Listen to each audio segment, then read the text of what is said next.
Hello, and thanks for downloading the latest Data Science Central podcast. This is Bill Voorhees, your host. I'm the editorial director with Data Science Central and also chief data scientist for Data Magnum. Today's podcast is being sponsored by TIBCO, and we very much appreciate TIBCO's support for the Data Science Central community, and we're honored to have them sponsoring our event today. This podcast will be about 15 minutes long. We have one speaker who I'll introduce in just a minute, and today's talk is entitled, Can the Financial Service Industry Keep Pace with the New Demands of Analytics?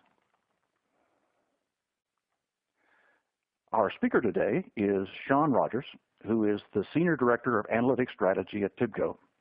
Sean's an internationally recognized thought leader, speaker, author, and instructor on topics of analytics, the cloud, IoT, big data, data warehousing, and social analytics. His latest book, Analytics, How to Win with Intelligence, was published in July of 2017. So Sean, thanks for being with us today. I understand you're going to expand on a theme you've been developing recently about the financial service industry. They were one of the earliest adopters of predictive analytics. They hired data scientists as fast as universities graduated them, and now their dependency on those scarce and expensive data science teams represents a threat to the competitive advantage they created with analytics. Plus, now there's the European GDPR privacy and transparency legislation adding to that stress. So, Sean, why don't you share with us your thoughts on how financial institutions can keep up with data-driven innovation and the need to scale up the output of those data science teams? Bill, thanks a lot. Yeah, it's a great topic, and I'm very pleased to be here to, kind of have a conversation around this. It's interesting to ask, that question out loud. Or, financial services organizations, are they keeping pace with innovation? Because, and you said this as well. These folks set the pace for us in the beginning, especially around advanced analytics and data science. They were certainly the early adopters. They saw a great value proposition from applying analytics and advanced analytics to many aspects of their businesses, and they certainly let us out of the gate and certainly gave us some of the most provocative and interesting use case stories early on. But I think like any other enterprise or industry segment, in order to keep that edge, you have to keep moving at lightning speed. And you just touched on a few things that I think are very important right now and certainly worth bringing up as how critical they are to maybe stalling these efforts or making it difficult for companies to move as fast as they want. I mean, we definitely do have some new legislation in the world that we all need to keep track of, and the GDPR legislation that affects companies that do business in the EU in many ways, but very centric to analytics and very centric to data management. This all goes into effect in May of 2018, so we're just a few months away from the impact on global businesses, and FSI firms certainly fit that framework. And I think it's becoming more important on the heels of GDPR, but also on the heels of maturing implementations of analytics to have better model management and to be able to leverage things like you mentioned, collaboration and leveraging these data science teams that companies have built. But at the same time, you also have to let the data scientists do things with the tools that they like and want, and there certainly needs to be a place for things like Python and open source R in most of these environments. And I think a lot of big companies, fast-moving companies around analytics are trying to figure out how best to embrace that and how to do things with it. But ultimately, as you mentioned, financial services was hiring data scientists as fast as they graduated. They scooped up more data science unicorns over the last few years than most industry segments. And I think that they're all looking for ways to scale out, to move faster as the analytics and advanced analytics or data science goes from being a niche kind of critical component of their strategy to a much wider one. And I think there's a handful of ways to sort of look at it, and I'll change screens here for us and kind of put up something around the idea of GDPR. And I'm not a GDPR lawyer or expert, but there are a few things in GDPR that are somewhat worrisome. One of them is the right to be forgotten, and a consumer can ask a company now to forget who they are, to eliminate all of their personal data from their ecosystem, and being able to track from an enterprise standpoint, where did you access that data, where does the data come from, and so on, is going to be a very important play for companies as they move forward. And even more importantly around GDPR come May is there's this right to demand transparency. So if I apply for a credit card through a web interface and the decision for whether or not I'm credit worthy or the credit risk model that's applied is running automatically in the background, I have a right as a consumer to ask about that and demand transparency to decide why was I given the credit or why wasn't I. So this idea of version control and analysis type and approval workflows around models and algorithms, and really basically having granular access to be able to report outward to a consumer, hey, this is the model we had in play on Tuesday at 12 o'clock. This is the model that made the decision as to whether or not you get the credit card, and this is the reason why, based on these particular components or parameters of the model, here's why you were turned down. Now, that's going to be quite a burdensome piece of execution for everybody in the space as GDPR gets deeper entrenched in what we're doing. And the example I have up has those types of things, and I'm showing screenshots today from TIBCO Statistica, which is very well suited for this type of work. And again, having a metadata repository inside the software that tracks every change, every tweak, every modification to a model over its lifetime is becoming something that's just paramount. And if you have data scientists that are working in a silo, at their desk and not providing insight and access to this at this granular level, GDPR is going to definitely cause you some headaches. And I think that if you want to make sure that you're keeping pace, you're going to have to make sure that some sort of repository and control and versioning is a part of your strategy as you move forward.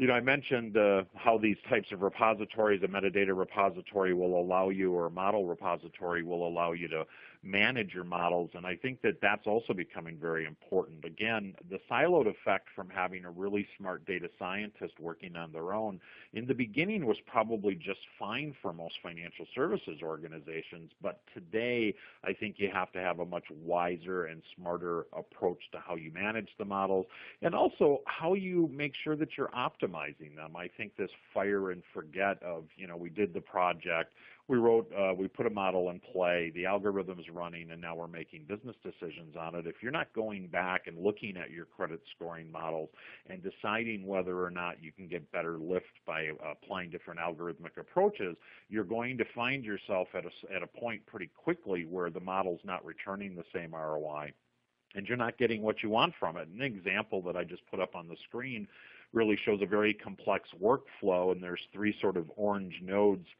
right there in the middle of the page, and those represent a logistic regression and classification trees and boosted classification trees, and we have the ability in TIBCO Statistica to actually run them all in unison in the same workflow, and then to pop out a lift chart to determine which one is performing where we want it to or which one's performing better. And the example I have up, the boosted classification trees, is the winner here. But if you don't have a mechanism to manage models that you've already deployed in a way to come back and optimize them, if you've become too customized in your approach to advanced analytics and data science, I think that you're going to have problems growing what you want to do. And that's a theme here for me as well, whether or not financial services institutions can keep up with this type of work. It's can you scale, can you move faster, and can you bring more people into play? And I think, I just brought up another slide. This one kind of shows some of our sharing and collaboration aspects of the TIBCO Statistica platform, and it allows people on the entire team to come in and check out models, to read descriptions, to determine the type of analytic approach that's being taken.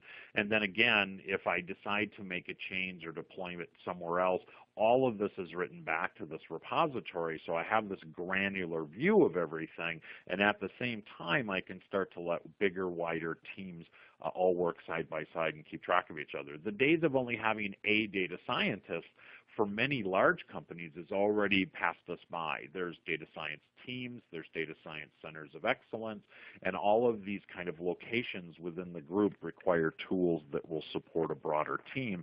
And I think that that's what helps FSI firms kind of keep up with what they need to do. this other photo I just put up, or slide, just shows a very simple example of a workflow in TIBCO Statistica. But what I wanted to make the point here is that I really do think that data scientists are sort of data artisans in many ways, and I would never want to step up to an artist and say, hey, look, you can only use this brush. You can't use that brush. You can't use this tool. But you can use this one. And I think that when you put roadblocks in front of really smart, creative people, you cause problems. And so, the adoption of R and the adoption of Python in the data science community is prolific. It's fantastic. These are powerful tools. So I urge companies in the financial services sector to take a look at platforms like TIBCO Statistica, where you can sort of embed, extend, embrace these open source pieces. So if I have a data scientist who prefers to write things in R, they can do that, and then they can use TIBCO Statistica as the central deployment platform of records. So it allows you to continue to manage the life cycle of the models and the algorithms, but it gives you some control and some standardization. And lastly, scale. And I think that that's the last bit I wanted to touch on about whether or not these companies can keep pace, is if you're not at a place where you already have reusable templates, reusable workflows, reusable data access processes, this is going to be a problem for you to keep up.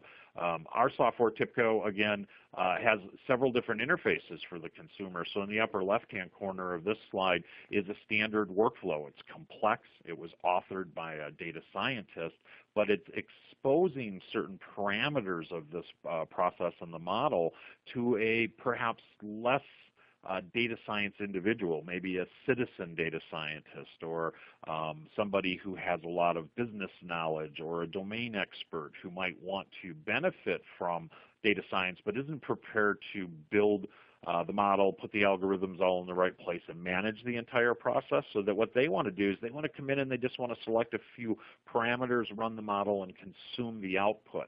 And that's how, or one of the ways that you maintain some standardization but get reuse and speed to a wider community. So, for me, in the end, there's a bunch of different ways, and this is certainly not comprehensive in all the different things companies should be thinking about. But with GDPR looming in May of this year, if you're doing things in a very manual way around model management, if you don't have collaboration, if you're looking at curtailing the creativity of your data science teams by not allowing them to leverage Python or R and trying to get them into some other sort of enterprise box, I think in the end you're going to affect your capabilities of scaling. I think you're going to also dampen the innovation that you're probably experiencing from data science. And I think that that's the big payoff, is can I innovate at the speed of my business and find ways to return value to my business through these insights and actions? That's what we're after. But to keep pace, I think that you've got to start looking at some bigger things, and I think we've highlighted a couple of them here, Bill. So, I think these make sense and are things that companies need to think about.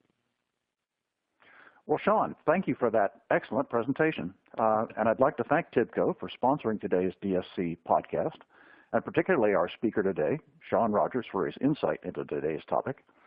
This is Bill Voorhees. I'm very pleased to have been your host for today's event. I look forward to seeing you all again on DSC's next podcast. Have a great day.